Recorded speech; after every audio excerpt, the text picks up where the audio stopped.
নোয়াখালীর বেগমগঞ্জ উপজেলার চৌমুহনী পৌরসভার কিসমত করিমপুর এলাকার রাবেয়া হাসপাতালের পাশের একটি আবাসিক ভবনে অভিযান চালিয়ে ফটোগ্রাফির ভিডিও তৈরির অভিযোগে স্বামী স্ত্রী ও তাদের 2 ছেলে এবং আরও একজন সহ 5 জনকে গ্রেপ্তার করেছে পুলিশ। এ সময় বিভিন্ন জেলা থেকে চাকরির প্রলোভনে এনে আটকে রাখার 4 তরুণীকে উদ্ধার করা হয়। আজ শুক্রবার বিকেলে আসামিদের নোয়াখালী চিফ জুডিশিয়াল আদালতে সোপর্দ করা হলে বিচারক তাদের কারাগারে পাঠানোর আদেশ দেন। এর আগে বৃহস্পতিবার দিবাগত রাতে অভিযান চালিয়ে তাদের আটক করা হয়।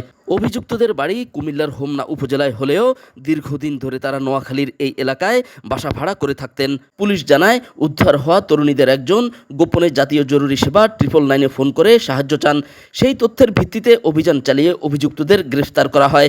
এ সময় ঘটনাস্থল থেকে ভিডিও ধারণের ক্যামেরা, 6টি মোবাইল ফোন, একটি চাবুক, ছুরি, কাঁচি এবং নগদ 1,98,000 টাকা জব্দ করা হয়। উদ্ধার হওয়া এক তরুণী বেগমগঞ্জ মডেল থানায় 6 জনের বিরুদ্ধে মামলা দায়ের করেছেন।